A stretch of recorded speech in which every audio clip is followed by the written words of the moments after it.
Coming up in the marketplace in the next 30 minutes, government downplays debt default concerns despite rising borrowings. We'll hear from the Deputy Finance Minister, Dr. John Kumar. Have not been labeled as high distress. But you are at risk of high distress, yeah. I'm coming, yet sometimes they default. Some others have been labeled as highly distressed, yet they don't default. Also, Ghana Stock Exchange to issue guidelines on market making to protect investors. We'll link up with the SEC in order to achieve this. But this will be done in no time. It's been one of the things that we've always wanted to do. And you're right. This can be a game changer. A game changer in the sense that it can support. Plus, Ghana Hotels Association indicates hotel rates cannot go down because industry is overburdened with several statutory financial obligations. We'll hear from the president of the association, Dr. Edward Aka Nyamike. We have all these coming up shortly after this break this day.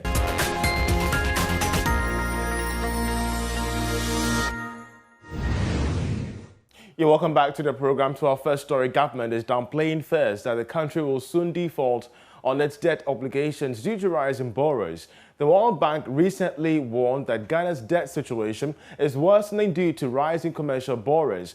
The country's total debt stock stood at 332 billion cedis as at the end of May this year, with a large chunk of the debt coming from commercial borrowings. But speaking on PM Express, the business edition, the Deputy Finance Minister, Dr. John Kumar, insists there is no cause for alarm.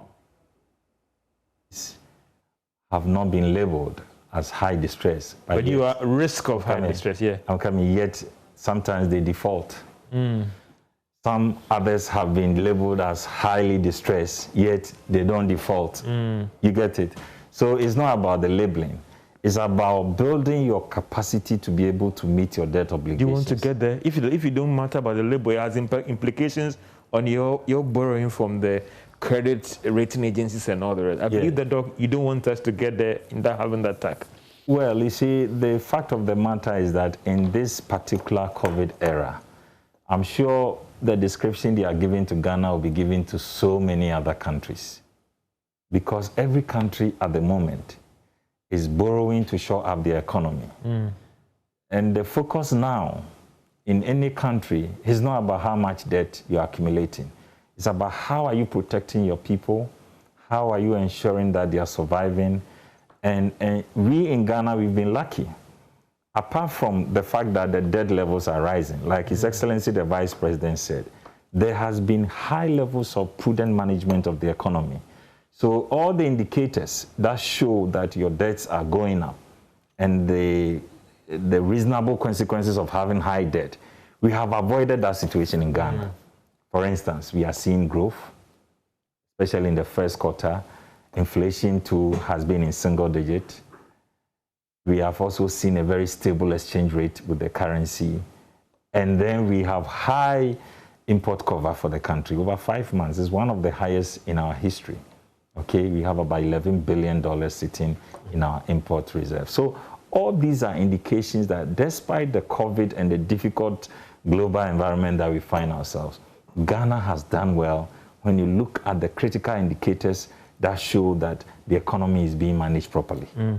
You don't think that we are getting to that tipping point? You think that for you, the end will justify the means, even though the risk of being classified or tagged as a debt distressed country is near? Well, there is no point in being hyper about being described as highly debt distressed. And look, a country like Japan has 235% of their debt to GDP. 235. Will you call them as highly distressed? They have more assets. They've built up more assets to absorb those. And you think we don't have assets? I don't think that 70. We are around 76%. Somebody is at 235. He's not crying. We are 75, and all of a sudden we want us to believe that our own is not manageable. Rest assured that the managers of the economy currently understand what it takes to manage this country competently. And so far, even though we are still in the COVID, if you check 2021 budget, and especially with a mid-year review, government has disciplined itself to stay within the fiscal limits or the fiscal consolidation arrangement, so that we are not even asking to spend more in the mid-year budget. We are staying within the fiscal deficit of 9.5%.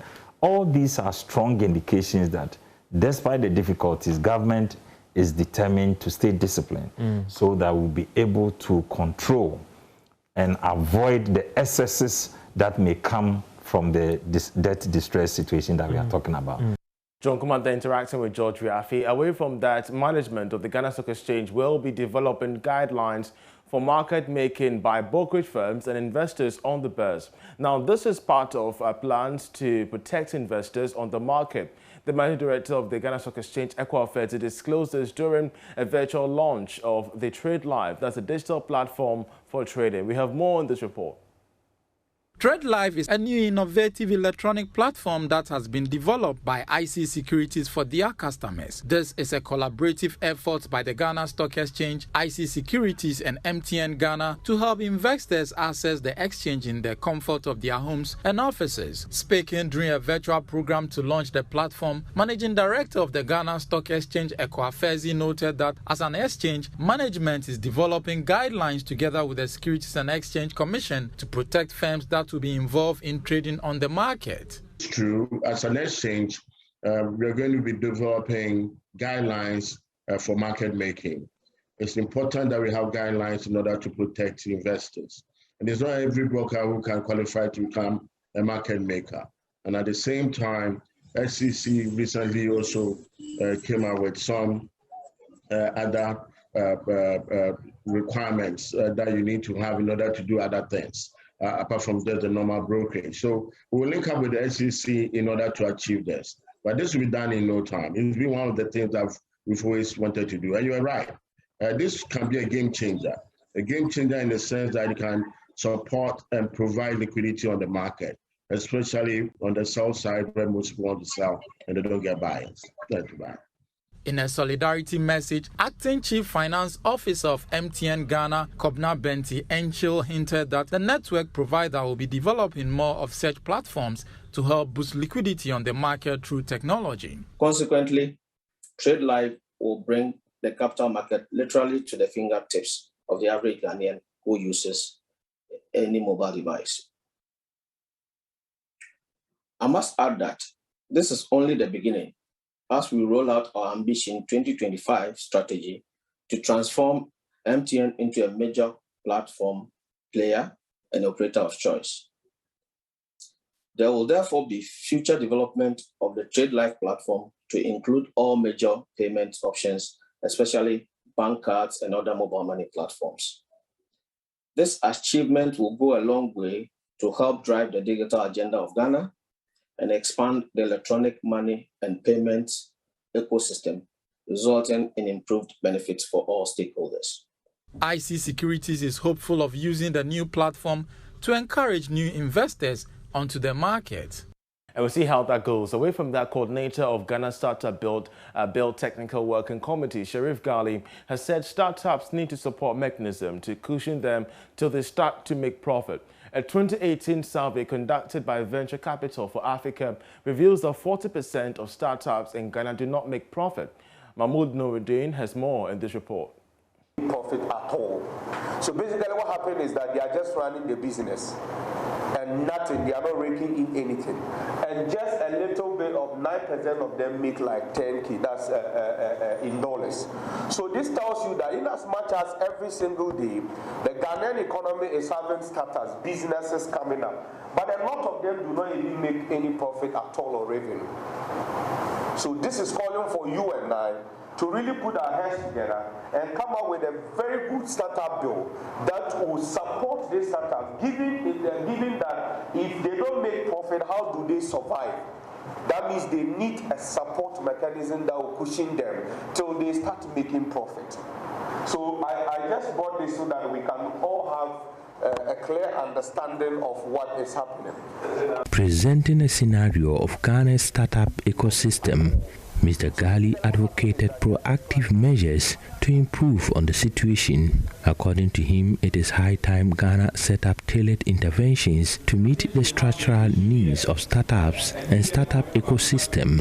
All right. right. So the stakeholders we are looking at are the startups, the business incubation service provider, the consultants, the academia, and even the chiefs. And if you can see, we have a rep from the Regional House of Chiefs as well. So everybody that is concerned with the business development ecosystem, that's the people we are looking at. And to answer your question, the Startup Act is looking at setting that incentive framework that will support the creation and development of startups in Ghana.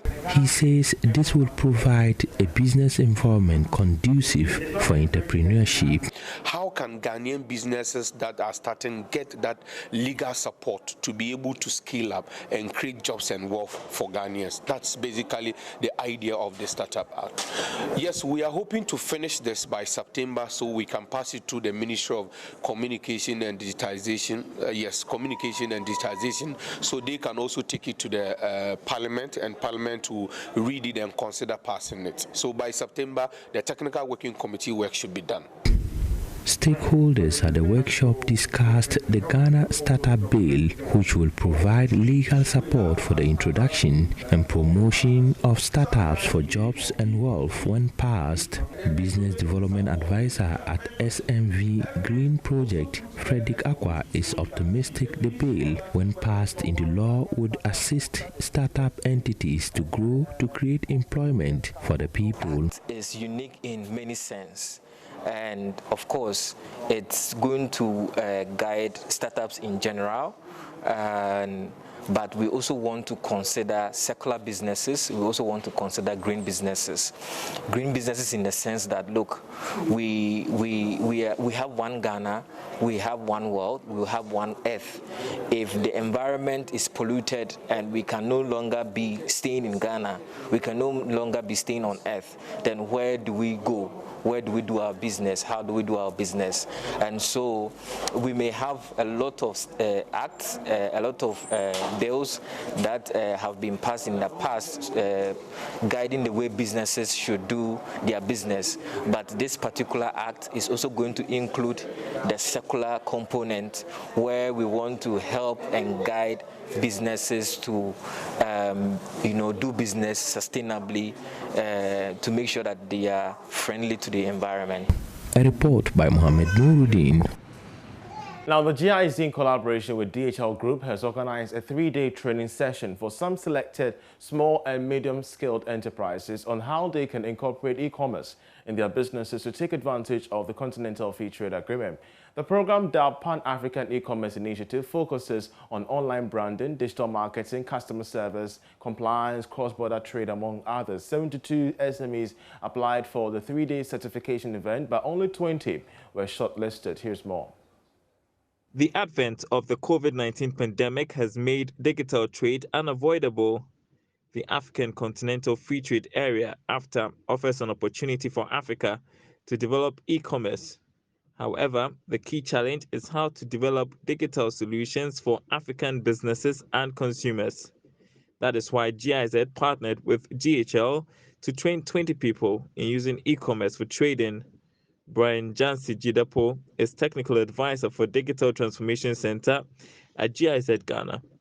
We ran the first session in Rwanda, we did one in Kenya, and we are doing one in Ghana now. The whole purpose is to improve the frameworks to support growth of e-commerce across this African sub-region.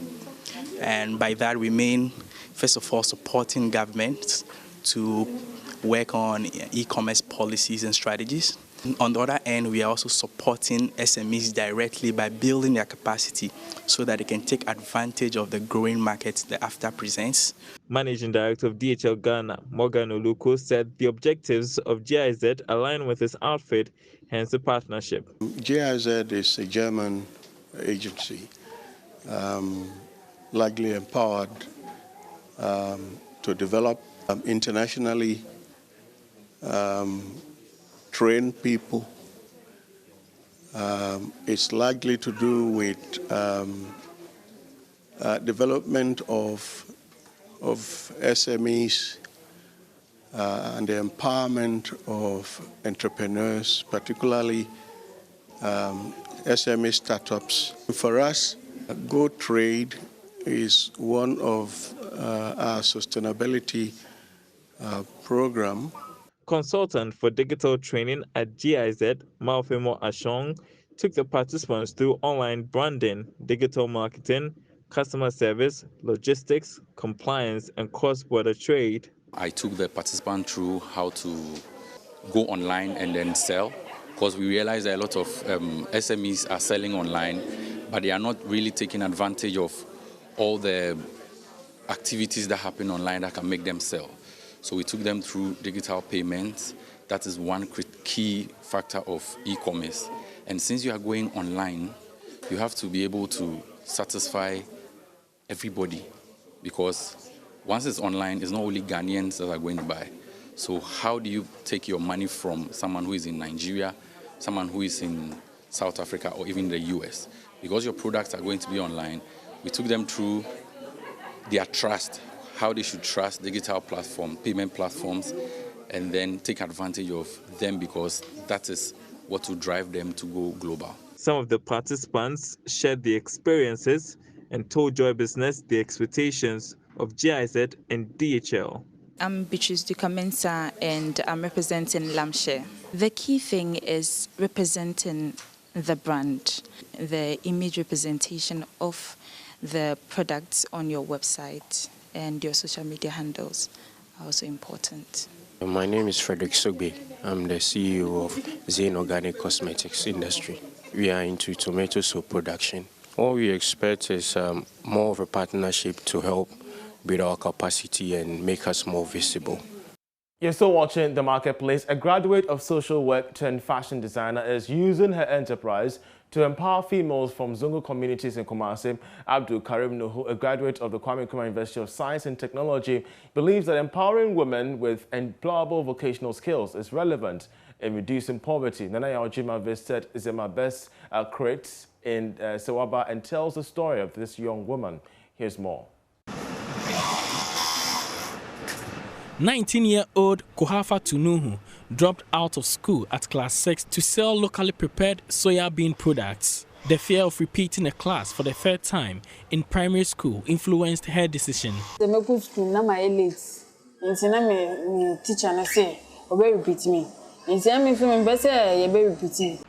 After years of selling soya products, she had to opt for a more sustainable means of income, hence opting for fashion designing. Kohafatu has done 10 months of her 1-year apprenticeship period. She is already making money from jobs she gets in the house. Her dream is to be at par with her colleagues in the school. By the time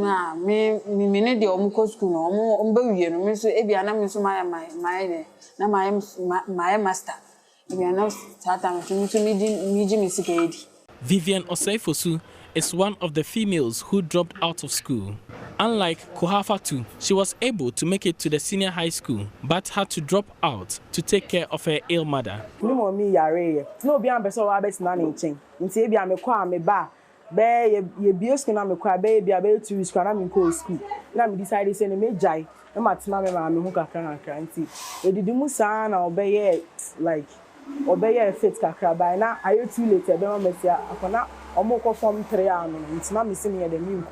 Both females got the opportunity through the SOS Children's Village No Business as Usual, a project providing employable skills for the youth of Askwari Mampong municipality. The European Union-sponsored program influenced owner of Zima Best Creations, Abdul Karim Nuhu, to take up a hobby in fashion as business. There was a guy who wanted to get me a protocol, but he asked me to pay 6,000 Ghana cedi, which I agreed to. That same week, on Saturday, I was lying down and I realized that no, why should I go and pay something that I think I have the capability or my certificate could have offered me? So I later called him today that now I'm no more interested into the protocol issue. So it was through that money that I had, 6,000. And I managed to get some money in addition to come and rent this place. MBU enrolled me into Joyce Ababu, just JACCB. That's where I also learned the female aspect of the fashion. After a year, Zima Best Creations is becoming known for the quality of works churned out by the outfit and support for school dropouts and unemployed youth. The enterprise has taken in 17 apprentices with 10 females whose apprenticeship entry fees are drastically waived. Sewing machines, a deterrent factor for many who are interested in learning the trade, are waived for potential apprentices as support to the Zongo community. Abdul Karim hopes many in the Zongos take advantage of his offer to wean themselves from poverty. We've passed those ages that a young lady will get married and she'll be in the house just for babysitting or housekeeping alone, or like just housewife, as we usually term when it's housewife. So now it's high time that we start to empower the ladies by enrolling them into entrepreneurship skills. Though statistics of unemployment among women is not readily available, it is widespread due to predominantly cultural and religious inhibitions. Kuhafatu and Vivian have also received industrial sewing machines from the project and will be supported to register their businesses as well. From Kumasi for Joy News, Nana Yaujima. You're still watching the marketplace. The Ghana Hotels Association has indicated that hotel rates cannot go down because the industry is overburdened with several statutory financial obligations. Now, this, it says, has increased the cost of operations and affected growth. Beside corporate tax and value-added tax, the industry has been overstretched with about 13 statutory levies. Dr. Edward Akanyamika is the president of the association, and he joins us via telephone with more on this. We're so grateful that he joined us. How dire is the situation for you as regards the imposition of these taxes? Well, Charles, it's very important to put this whole thing in good perspective. You know, we are talking about the statutory financial obligations of hotels, not just the tax. Because we have the taxes, we have the levies, we have the regulatory fees, and then we have employment-related financial obligations, and then the royalties as well. So it's the cumulative effect for the financial obligations that weighs a lot on the hotel and makes our cost of operations very high, together with, of course, the high maintenance cost, and then the cost of borrowing as well, and the staff salary. So all these put together makes the cost of operations very high, and that translates into the hotel rate that we have in the country. So by what percentage of increase are we looking at across board in terms of the hike in hotel prices? Well, I wouldn't say there has been that terrible hike, if that's what you mean. These are payments that have been with us for quite some time now, so they are not recent issues. And these are issues that we brought before government for quite some time now. So it's not a recent occurrence. We are not suggesting that the recent tax increases, the introduction of the 1% corporate and the flat rate that has created this. These are situations that has been with us for quite some time now. All right. So by your own assessment, what sort of review will sit well with you and the members?